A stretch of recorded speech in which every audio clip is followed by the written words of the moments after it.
Gilão FM 94.8 e 98.4. Tavira. Ai-nos naquele dia da semana em que temos palavras bem arrumadas. O apontamento semanal do escritor Vitorino de Sousa, que está connosco. Bem-vindo, Vitorino. Olá, Ana. Bem, vamos hoje abordar um tema que é recente, importante e explica o que acontece com o início do mês de Abril. Ora bem, a gente já sabe que no primeiro dia de Abril, hoje em dia já não há propriamente o dia das mentiras, não é? São todos os dias. É todos os dias. Sim, é um bocado. Mas não vamos falar disso, vamos falar da origem do dia das mentiras. Porque é que surgiu esta coisa? E isto vem, veja lá, a Ana e os ouvintes, que isto vem tem já muitos anos, mas já lá iremos às origens. O que é que, afinal de contas, vamos começar por dizer uma coisa que já toda a gente sabe, não é? Que é, o que é o dia das mentiras? Exatamente. O que é que se faz no dia das mentiras? Não é? Então, é um dia em que se pratica a habilidade de enganar e é comemorado em vários países do mundo há muitos anos, não é só aqui em Portugal, não é? Então, manda a tradição, e esta tradição já tem vários séculos, que neste dia as pessoas contem mentiras e surpreendam os outros com factos ou atitudes inesperadas.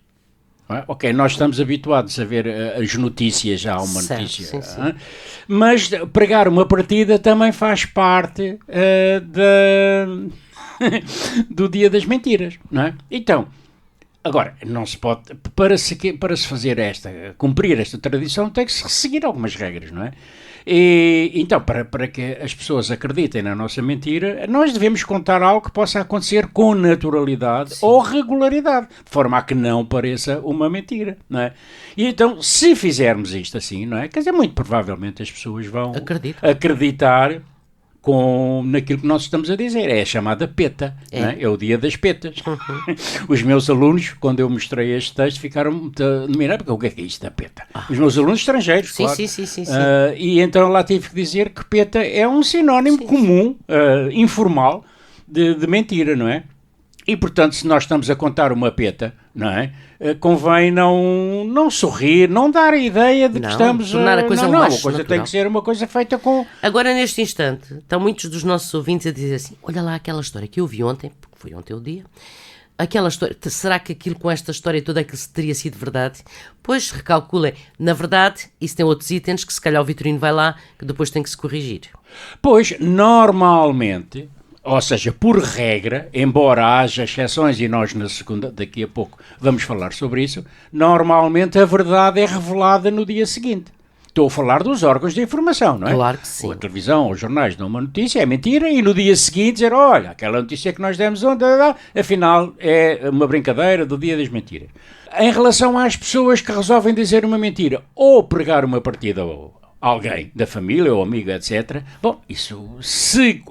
O momento em que vão revelar que aquilo era uma mentira depende de pessoa para pessoa, não é? É claro que se é uma partida daquelas enfim, óbvias, nem é preciso esperar pelo dia seguinte, porque a pessoa percebe logo. Claro, sim.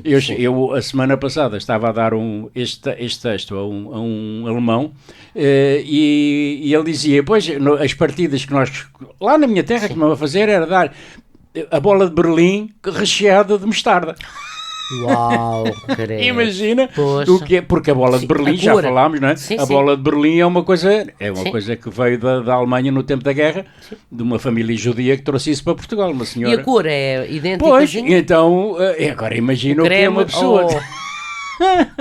Uma bola de Berlim com sabor a cachorro. Exatamente. Então...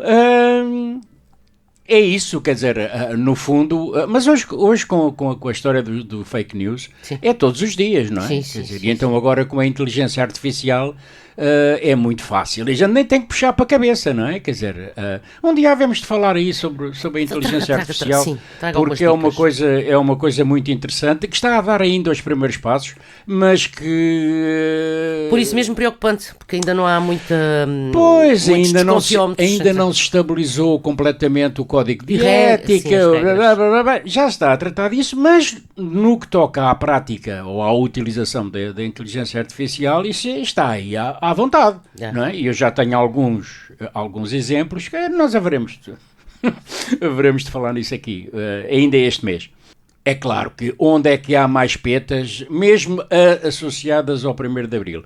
É nas redes sociais, não é? Quer dizer, há pessoas que sentem... Eu não, enfim, não frequento muitas redes sociais, mas acredito que realmente haja pessoas que aproveitem o Instagram, o Facebook, etc, etc, etc, para pregar a sua petazinha. Mas isso é desde sempre. Aquelas pessoas põem que têm uma vida maravilhosa, altas casas, carros.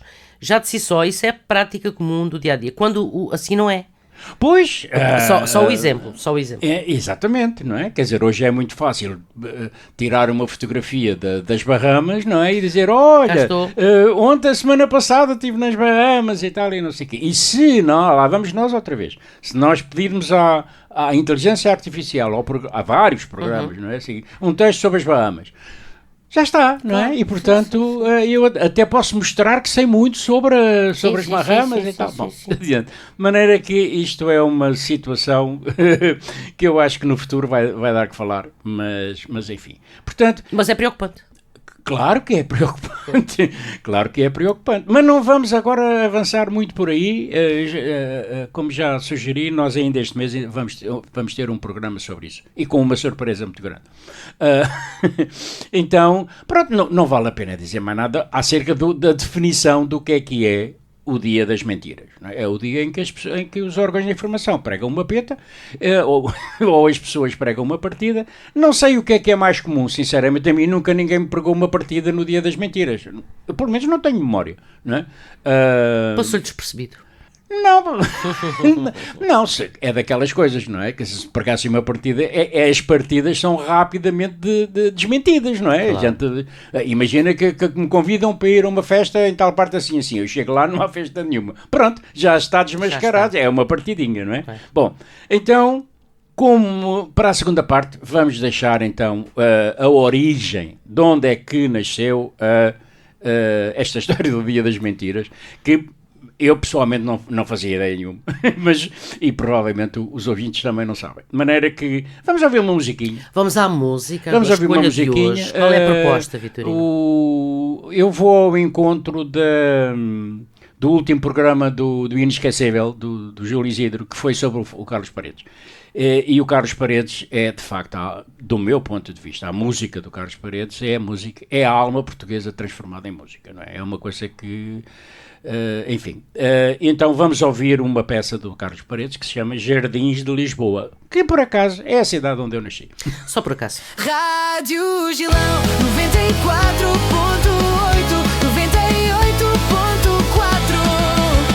98.4, de Tavira para o mundo. Carlos Paredes é Carlos Paredes. O Carlos Paredes é o Carlos Paredes e teve tanto azar, não é? Aliás, um pouco como o José Afonso, não é? Que também teve uma... Eles não morreram, digamos assim, da mesma doença, mas... Qualquer uma das situações os inibiu. Exatamente. Não é?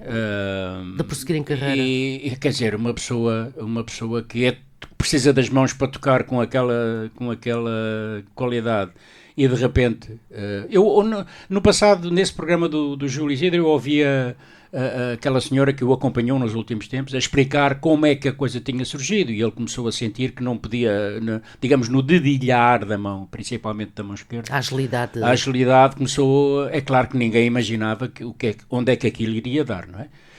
E o senhor esteve 10 anos nesta brincadeira, não é? Foi recolhido, não é? Num lar, segundo a senhora disse, que lhe proporcionaram o máximo possível. Então, de onde é que vem esta história da mentira? Vamos lá saber. A coisa surgiu no século XVI, imagina. Em França. França. Surgiu por brincadeira no reinado do Carlos IX, que era o rei que nasceu em 1550 e faleceu apenas com 24 anos de pneumonia em 1574. Portanto, nesse período, o que é que aconteceu? Aconteceu uma coisa muito importante, que foi que nessa altura, o fim do ano, ou o início do ano, era comemorado não em janeiro, como nós agora, mas era comemorado... era uma semana de festas, começava a 25 de março, portanto, praticamente com a chegada da primavera, e terminava a 1 de abril. Ou seja, o 1 de abril era o último dia dessas festividades, não é? Estamos a falar do século XVI. Mas o que é que aconteceu? Aconteceu que em 1564, ou seja, quando o rei ainda tinha mais 10 anos de vida, entrou em funcionamento o calendário gregoriano. Ok? Gregório XIII, o Papa, resolveu mudar o calendário, porque até então era o chamado calendário juliano do Júlio César, não é? E, portanto, houve ali, tiraram uns dias, foi uma confusão, tiraram 10 dias e tal, não sei o quê, e o que é que aconteceu? Aconteceu que, nesse novo calendário gregoriano, o ano começava a 1 de janeiro, que é o calendário que nós ainda hoje usamos, não é? E então, como sempre acontece nestas mudanças de alguma importância, criaram-se dois grupos, os que não concordaram com os chamados conservadores, digamos assim, que não concordaram com a mudança, e os revolucionários, vamos chamar-lhes assim, que acharam muito engraçado a ideia e tal, e não se importaram nada com a mudança da coisa. Então o que é que aconteceu? Aconteceu que os revolucionários, as pessoas que aceitaram de bom grado a mudança do calendário, começaram a mandar, a pregar partidas àqueles que não tinham gostado da mudança. E quando? Exatamente no último dia das festas antigas, não é? Que era o dia 1 de Abril. Claro. E, portanto, a população que adotou o novo calendário decidiu brincar com os conservadores tradicionalistas no dia 1 de Abril, precisamente o último dia das festas do Ano Novo. E começaram a enviar-lhes presentes estranhos e convites de festas inexistentes. Com o passar do tempo, a brincadeira alastrou-se e outros países da Europa e, mais tarde, a outros continentes. Muito provavelmente, a chegada desta brincadeira aos outros continentes deve ter sido com a história dos descobrimentos e das viagens intercontinentais, porque, nomeadamente, há relativamente pouco tempo, portanto, se nós considerarmos 1564 como a data de entrada em funcionamento do calendário gregoriano, o Brasil tinha sido descoberto em 1500, portanto só tinha 64 anos. Portanto, é provável que, digamos, a extensão desta brincadeira aos outros continentes funcionasse um pouco em função dessas viagens. Há muitos exemplos clássicos desta brincadeira. Eu tenho aqui dois. Há um vídeo, inclusivamente, que é o seguinte: no dia 1 de abril de 1957, a BBC informou que os agricultores suíços estavam a experimentar uma colheita recorde de esparguete. Boa. E no vídeo, passaram um vídeo na televisão inglesa, viam-se pessoas a colher macarrão das árvores e a pô-los a secar ao sol.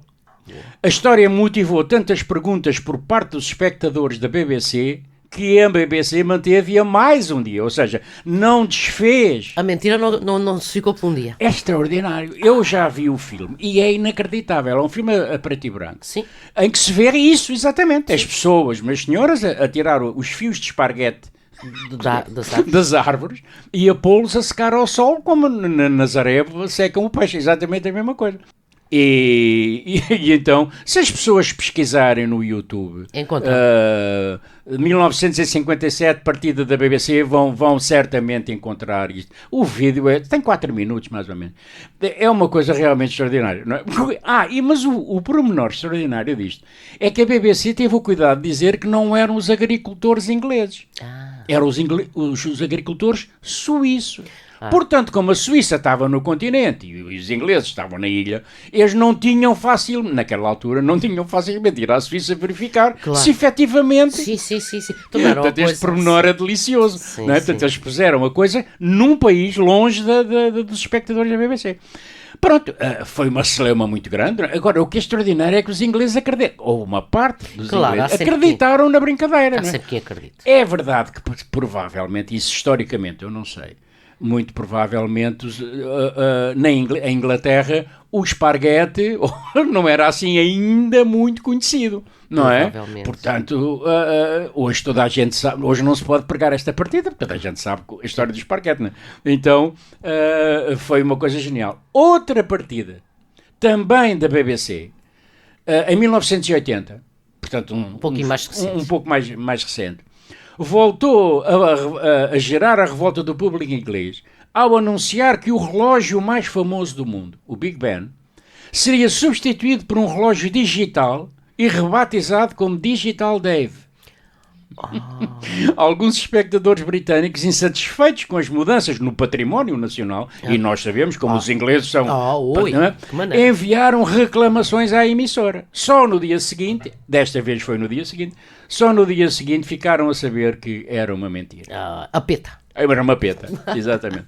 Portanto, esta é a história do Dia das Mentiras, vem do século XVI da França, exatamente em função ou como consequência da entrada em funcionamento do calendário gregoriano. Não confundir com o gregoriano dos cantos gregorianos, claro, que é o outro Gregório. Pronto, é do tempo. Okay? O Gregório dos cantos é o Gregório I. Ora bem, este do calendário é o Gregório XIII, portanto, passaram os séculos. Bom, é verdade. Portanto, está explicado. Está explicada a origem do Dia das Mentiras. Se perceberam alguma coisinha da asneira ontem que lhes parecesse mal, pode ter sido mentira, como não? Porque às vezes também há verdades. Há verdades se os ouvintes ouvirem a notícia de que o Donald Trump ganhou juízo, é evidentemente mentira. Sim. Vitorino, até para a semana. Até para a semana. Rádio Gilão Tavira. Frequências 94.8 e 98.4 FM.